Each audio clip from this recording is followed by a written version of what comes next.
সন্ত্রাস নিয়ে তিনি বলেছেন আমার 1 নম্বরে সন্ত্রাসের আতঙ্ক কাকরাইল বিধানসভা। আমি জানি না সারা ত্রিপুরা যে আমাদের শ্রদ্ধেয় মন্ত্রী মহোদয় এখানে উল্লেখ করেছে, আমি সারা রাজ্যের কথা বলবো না, আমার অভিযোগ নেই।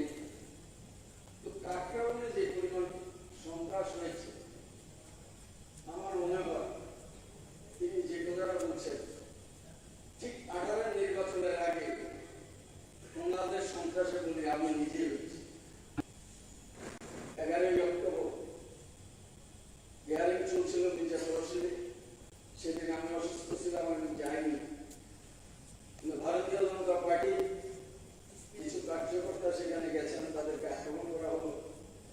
প্রায় 500 মিটার দূরে আমার বাড়ি, আর আমার বাড়িতে আশ্রয় নিয়েছে। সে আশ্রিতদের রক্ষা করার জন্য আমি আমার গেটে দাঁড়িয়েছিলাম। আমাকে সেদিন প্রাণে মারার জন্য তারা চেষ্টা করেছে। পরবর্তী সময় দূর থেকে কিছু পুলিশ আসার পর আমি প্রাণে বেঁচে যাই। ওনারা বলছেন যে এখন রাজ্যের কাজ চলছে। যতবারই নির্বাচন হয়েছে 2092 সালে 10 অক্টোবরের আগে আমি মাইজবাড়ি কমিশনের একজন সদস্য ছিলাম। 1992 সালে 10 অক্টোবরে পরে 1 বছর তারপরে আমি কোনো রাজনীতি করিনি। 2017 সালে 15 জুন পূর্বতন মুখ্যমন্ত্রী তথা বিজেপির সভাপতি ওনার হাত ধরে আমি ভারতীয় জনতা পার্টিতে আসি। 18 সালে নির্বাচনে দল আমাকে টিকিট দাঁড়িয়েছিলাম। যারা আজকে সন্ত্রাসের কথা বলছেন, সেদিন 18টা বুথের মধ্যে আমরা 20টা বুথে যেতে পারিনি। কাকরাইলের অধিবাসী হওয়া সত্ত্বেও আমরা বিদেশি, আমরা এক বুথে অন্য বুথে যেতে পারিনি। আপনাদের স্মরণ থাকবে, আমাদের রানীর একটা জায়গা আছে যেটাকে লোকাল নাম মাইলা জন্মনি, অর্থাৎ 39 নম্বর বুথ। সেদিন মায়েরা রক্ষা পাননি, লক্ষ্মীপুরটি আক্রান্ত হয়েছিল। আপনাদের মনে থাকবে আমাদের কুপিছড়া সমছড়া পঞ্চায়েতের পেরেছি পায়েল গ্রাসী হয়ে গেল, তার বিচার হয়। আপনাদের মনে থাকবে 1992 সাল এডিসি নির্বাচন কংগ্রেস করার সেদিন 18টা বুথের মধ্যে আমরা 20টা বুথে যেতে পারিনি, গুলিবিদ্ধ হয়ে মারা যান। আপনাদের মনে থাকবে 88 সাল অজিত বাবুর সভা, মির্জা সভা হয়েছে। সভার পর শুরু হয়ে গেল কাণ্ড। বিষ্ণু দাসগুপ্ত নামে পঞ্চায়েত সেক্রেটারি তুলামোনা থেকে এসছেন, রাস্তায় একটা অবস্থায় পড়ে আছেন বাদল সরকার আক্রমণে। তারা আজকে বলছেন ত্রিপুরার যে সন্ত্রাস, নির্বাচন মুক্ত সন্ত্রাস। আপনাদের মনে থাকবে বাজার থেকে বাড়ি ফিরছেন রঞ্জিত ঘোষ, অপরাধ কংগ্রেস করে খুন হয়ে গেল, রাস্তায় লুকিয়ে আছে। আপনাদের মনে থাকবে দীপেন্দ্র বিশ্বাস, আজ পর্যন্ত তার ডেড বডি পাওয়া যায়নি। আপনাদের মনে থাকবে শিশির বসাক, সাবরুমের অধিবাসী, তুলামোনার আমার বাগান, সেখানে এসেছিলেন, গলা টিপে হত্যা করা হলো। আপনাদের মনে থাকবে সারা ত্রিপুরা জগতের আমি বলবো না এই কারণে, কারণ আমার পূর্বে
অষ্টআশি সাল বিচ্ছন্নমূল ঘটনা।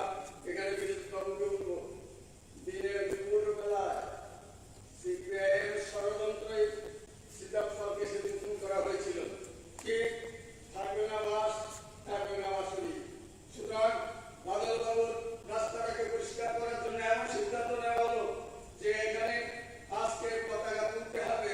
দায়িত্বটা সেখানে কংগ্রেসীরা বলেছে এখানে পতাকা তোলা যাবে না।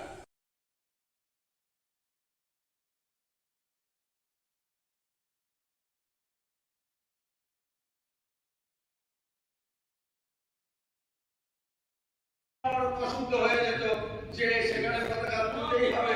যদি পতাকা তুলতে যায় তাহলে সে খুন হবে, যদি না তুলে তাহলে পার্টিগত সিদ্ধান্ত মানেনি। তার জন্য সিদ্ধান্তকে সেখানে পাঠানো হলো। 2 জন দেহরক্ষী সহ 11 জন মানুষ এবং 13 জন মানুষ দিনে দুপুরে খুন হয়ে গেল। এই খুনের রাজনীতি কোথায় না হয়েছে? সুতরাং আমি এই কথাগুলো বলছি এই কারণে, আজকে উনি ওনার যে এটা দিয়েছেন তার প্রথম লাইনে সন্ত্রাসের কথা বলেছেন। সুতরাং সন্ত্রাস তাদের মধ্যে শোভা পায় না যারা সন্ত্রাসের জন্ম দিয়েছেন।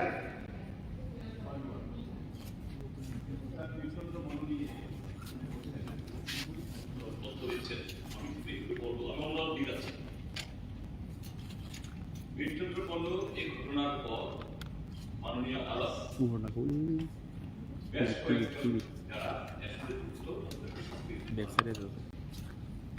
আজকে যদি এটাকে অন্য গল্প এখন শোনানো হয় স্যার, এটা আদালতকে আইনকে অশ্রদ্ধা করা এই পবিত্র বিধানসভাকেও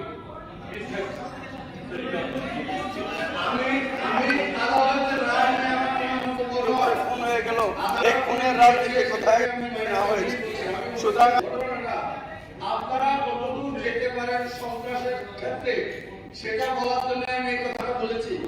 সুতরাং কংগ্রেস এবং সিপিআইএম আপনারা এক জায়গায় এসেছেন, হাজার হাজার মানুষ আপনাদের কথা মেনে রাজনীতি করেছে, তার মধ্যে আমিও একজন আছি। এবং কংগ্রেসের একটু আগে যে আপনি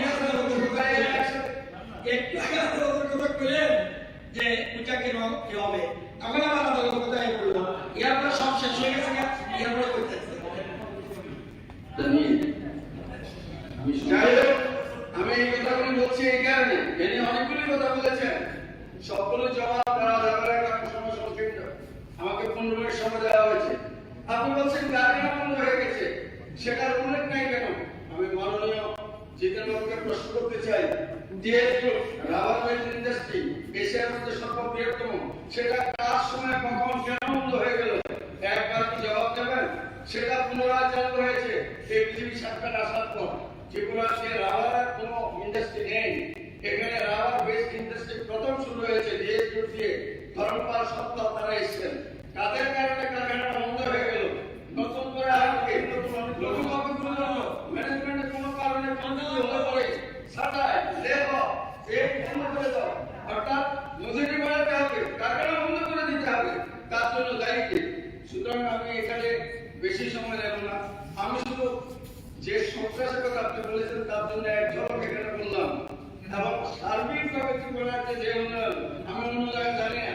আমাদের কাকরাউল বিধানসভায় বিধায়ক না থাকা সত্ত্বেও, বিধায়ক নেই কথা বলবেন কারণ ছিলেন রতন বাবু, উনি সিদ্ধান্ত নেতৃত্ব রুমে ছিলেন, কিন্তু এলাকাতে করোনা থেকে শুরু করে কোন সময় উনি এলাকায় দাঁড়ালে একটা ভোট বাদ দিয়ে।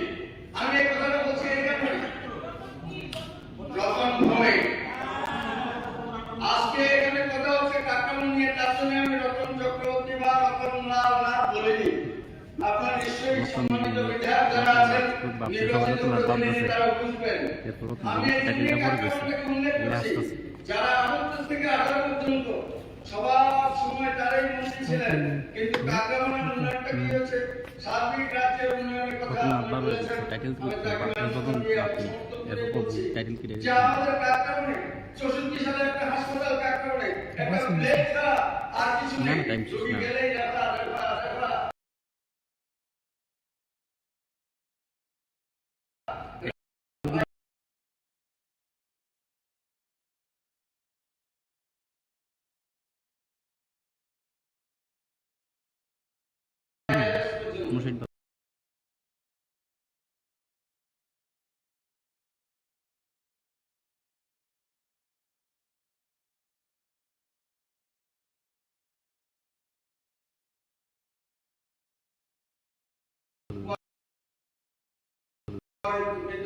সে হাসপাতাল